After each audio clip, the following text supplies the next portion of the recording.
শুভ সন্ধ্যা। আজ শনিবার, বাংলা পয়লা শ্রাবণ 1433, ইংরেজি 18 জুলাই 2026। বিষ্ণুপুর হসলা রেডিও থেকে খবর পড়ছি হসলা সদস্যা কৃষ্ণা মিত্র। নিয়ে এসেছি আপনাদের জন্য সংক্ষিপ্ত গুরুত্বপূর্ণ কিছু সংবাদ, সাথে থাকুন। ইসরোয় ইস্তফার দল। ইসরোর মহাকাশে মানুষ পাঠানোর প্রস্তুতি চলছে জোর কদমে। এর মধ্যেই বড়সড় ধাক্কা। ভারতীয় মহাকাশী গবেষণা সংস্থা ইসরো ছেড়ে বেরিয়ে গিয়েছেন শতাধিক বিজ্ঞানী। গত কয়েক মাসে 100 এর বেশি বিজ্ঞানী পদত্যাগ করেছেন। এই ঘটনায় নড়ে বসেছে কেন্দ্রীয় সরকার। মুখে বিষয়টা হালকাভাবে দেখানোর চেষ্টা করছেন বিজ্ঞান ও প্রযুক্তি বিষয়ক মন্ত্রী জিতেন্দ্র সিংহ। তেলে আপাতত সুরাহার প্রশ্ন নেই। সম্প্রতি কেন্দ্রের বার্তা ছিল, দেশে পেট্রোল ডিজেলের দাম কমানোর জন্য কমপক্ষে মাস দুয়েক বিশ্ববাজারে অশোধিত তেলের দাম হয় কমতে হবে কিংবা স্থির থাকতে হবে। তারপরে তেল সংস্থাগুলির ক্ষতি মিটলে বিবেচিত হবে দেশে জ্বালানির দাম ছাঁটার কথা। কিন্তু সূত্রের দাবি, বিশ্ববাজারে সামান্য দাম কমলেও বা বাড়ালেও আপাতত দেশে তেলের খুচরো দাম কমার সম্ভাবনা কার্যত নেই, কারণ অশোধিত তেলের ব্যারেল ফের $86 উঠেছে। জন্মের শংসাপত্র দেওয়ার প্রশ্নে অসাধু পদক্ষেপের ইঙ্গিত পেয়েছিল রাজ্য সরকার। সেই সন্দেহে জেলাভিত্তিক যাচাইয়ে অনেক অবৈধ শংসাপত্রের সন্ধান মিলেছে। এই পরিস্থিতিতে গরমিলের সঙ্গে যুক্ত রেজিস্ট্রার, সাব রেজিস্ট্রারদের বিরুদ্ধে এফআইআর দায়ের করে বিভাগীয় শাস্তিমূলক পদক্ষেপের নির্দেশ দিল নবান্নের শীর্ষ মহল। এই মর্মে সব জেলাশাসকদের লিখিত বার্তা পাঠানো হয়েছে। ভারত, আমেরিকা, রাশিয়া এই ত্রিভুজের জটিলতায় রাহুগ্রস্ত নয়াদিল্লির কূটনীতি। সুরাহার কোনো সম্ভাবনাও নেই, অদূর ভবিষ্যতে নজরে আসছে না। বিদেশ মন্ত্রকের যে নতুন নিষেধাজ্ঞা বিলের কথা ঘোষণা করেছে ওয়াশিংটন, তাতে রাশিয়া থেকে তেল কেনার জন্য ভারত, চীনসহ 5টি দেশের উপর 100% পর্যন্ত শুল্ক আরোপের প্রস্তাব দেওয়া হয়েছে। দিল্লি হাইকোর্টের বিচারপতি দেবেন্দ্র কুমার উপাধ্যায় ও বিচারপতি তেজস কারিয়া বলেছেন, যে কোনো নাগরিকের জীবনই মূল্যবান, সরকারের উচিত তার রক্ষায় সব রকম চেষ্টা করা। হাইকোর্টে সোনমের প্রাণঘাতীর আশঙ্কা করে তাকে জোর করে খাওয়ানোর নির্দেশ দেওয়ার আর্জি জানিয়েছিলেন এক আইনজীবী। সোনমের নিয়মিত শারীরিক পরীক্ষা করা হচ্ছে। বৃহস্পতিবার বিষ্ণুপুর শ্রীক্ষেত্রের রথযাত্রাতেও পদপিষ্ট হয়ে অন্তত 2 জন মারা গিয়েছেন বলে অভিযোগ। পুলিশ সূত্রে দাবি, 13 লক্ষ ভক্ত সমাগম হয়েছিল রথে। পুরীতে ছিলেন উড়িষ্যার মুখ্যমন্ত্রী সহ কার্যত গোটা মন্ত্রিসভা। গাড়ি চালানোর তেল হিসাবে বহুদিন ধরে ইথানলের সঙ্গে পেট্রোলের মিশ্রণ ব্যবহারে জোর দিচ্ছে কেন্দ্র, কারণ তাতে দূষণ কমবে এবং পেট্রোল খরচ হবে কম বলে দাবি কেন্দ্রের। কিন্তু এই জ্বালানি গাড়ি খারাপ করে দেয় বলে দাবি বহু ক্রেতার। তেল সংস্থাগুলিরও দাবি, সমস্যার জন্য E20 জ্বালানি কোনোভাবেই দায়ী নয়, সারা বিশ্বে এটি বহুল ব্যবহৃত। বাঁকুড়া দুর্গাপুর রেলপথ নিয়ে সমন্বয় বৈঠক হলো বাঁকুড়া জেলা প্রশাসনিক ভবনে। যোগ দেন জেলা প্রশাসন, রেল, বন দপ্তর সহ সংশ্লিষ্ট বিভিন্ন দপ্তরের কর্তারা। সূত্রের খবর, বেলিয়াতোর থেকে বড়জোড়ার যে এলাকায় রেলপথ তৈরির পরিকল্পনা নেওয়া হয়েছে, সদ্য তার সমীক্ষা করেছে রেল।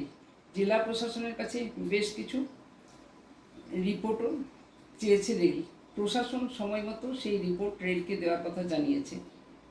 জাল আধার ভোটার কার্ড বানিয়ে কলকাতায় ডেরা, গ্রেপ্তার আফগান নাগরিক। ভুয়ো নথি তৈরি করে ভারতে বসবাস, এমনকি পশ্চিমবঙ্গে নির্বাচনে ভোটও দিয়েছেন। নাম বাদ পড়ে এসআইআরে তার সূত্র ধরেই ভবানীপুর থানার হাতে বুধবার গ্রেপ্তার হলেন আফগান নাগরিক। এই আফগান নাগরিক ভিসা তৈরি নিয়ে 2021 সালে ভারতে আসেন। তার কাছে আফগানিস্তানের পাসপোর্ট ছিল। ভারতে সুদের কারবার করতেন তিনি 2024 সালে।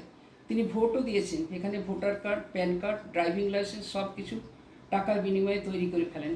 তিনি আসলে আফগানিস্তানের নাগরিক। ভবানীপুর থেকে তাকে গ্রেপ্তার করা হয়। তার জাল নথিকে বানিয়ে দিয়েছিল জামিল খানকে জেরা করে, তা জানার চেষ্টা করছেন তদন্তকারীরা। রাজস্থানের মন্দিরে দেবীর নাকচাবিতে হীরের বদলে কাঁচ। বিহারিজি মন্দিরের ঘটনায় আলোড়ন শুরু হয়েছে। 2024 সালে রঞ্জিতনগরের বাসিন্দা প্রবীণ বনসল দাবি করেন 2024 সালে এই মন্দিরে গিয়েছিলেন তার মা মীরা বনসল। তিনি ভক্তি ভরে দেবীর উদ্দেশ্যে 3,65,000 টাকা একটি হিরে দান করেন। সেই হিরেটি দেবীর নাকচাবিতে বসানো ছিল। এখন তারা মন্দিরে গিয়ে দেখেন নাকচাবিতে হিরেটি আর নেই, সেখানে একই রকম দেখতে একটি কাঁচের পাথর শোভা পাচ্ছে। নিরপেক্ষ তদন্তের দাবিতে মুখ্যমন্ত্রী, দেবস্থান বিভাগ এবং বিধায়কের কাছে চিঠি লিখেছে ওই পরিবার। হরিয়ানায় চালু হচ্ছে দেশের প্রথম হাইড্রোজেন ট্রেন, উদ্বোধনে নরেন্দ্র মোদী। রেল কর্তৃপক্ষের দাবি, সারা বিশ্বে এই মুহূর্তে যেসব হাইড্রোজেন ট্রেন চলে তা 2-3 কোচের বেশি হয় না, কিন্তু হরিয়ানায় হাইড্রোজেন ট্রেন চলবে 10 কোচে। প্রায় 2,600 জন যাত্রী এই ট্রেনে সফর করতে পারবেন। হাইড্রোজেন জ্বালানি ব্যবহারে পরিচালিত ট্রেনের ক্ষেত্রে যা এটি একটি রেকর্ড বলে দাবি করেছে রেল বোর্ডের। কৃষকদের কাছে নিয়ে যেতে হবে আবিষ্কারের সুফল। কৃষি বিজ্ঞানীদের নির্দেশ কেন্দ্রের, শুধু আবিষ্কার করলেই হবে না, হতে হবে ল্যাব টু ল্যান্ড, অর্থাৎ মাঠে কৃষকদের নিয়ে যেতে হবে, আবিষ্কারের সুফল বোঝাতে হবে কৃষকদের, তবেই বাড়বে উৎপাদন, ফলবে নতুন প্রজাতির শস্য। ফের শুরু হয়েছে ইরান আমেরিকা যুদ্ধ, ফলে নতুন করে উত্তেজনা ছড়িয়েছে। হরমুজ প্রণালীতে একের পর এক পণ্যবাহী জাহাজে হামলা চালানো হচ্ছে। দেশের নাবিকদের বাঁচাতে পদক্ষেপ নিল নয়াদিল্লি। ক্ষেপণাস্ত্র হামলায় এক ভারতীয় নাবিকের মৃত্যু হয়েছে। অন্নপূর্ণা যোজনায় টাকা না পাওয়ায় অভিযোগ তুলে পথ অবরোধ করলেন মহিলাদের একাংশ। অবরোধের জেরে অধিকাংশ যানবাহন আটকে থাকে, পরে পুলিশ গিয়ে অবরোধ তোলে। এসআইআরে বাদ হলেও রেশনে বঞ্চনা নয়। পশ্চিমবঙ্গে ভোটার তালিকায় স্পেশাল ইন্টেনসিভ রিভিশনরা এসআইআরে বাদ যাওয়া ব্যক্তিদের জনকল্যাণ প্রকল্পের সুবিধা থেকে বঞ্চিত করা যাবে না। বুধবার মৌখিক পর্যবেক্ষণে এমনটাই জানিয়েছে সুপ্রিম কোর্ট। এই মন্তব্য রাজ্যের পক্ষে ধাক্কা বলে মানছেন আইনি বিশেষজ্ঞরা। বৃহস্পতিবার বিষ্ণুপুরে রথের শোভাযাত্রাকে কেন্দ্র করে সাধারণ মানুষের মধ্যে বিপুল উন্মাদনা লক্ষ্য করা যায়। ইসকনের সহযোগিতায় 3টি সুসজ্জিত রথ শহর পরিক্রমা করে।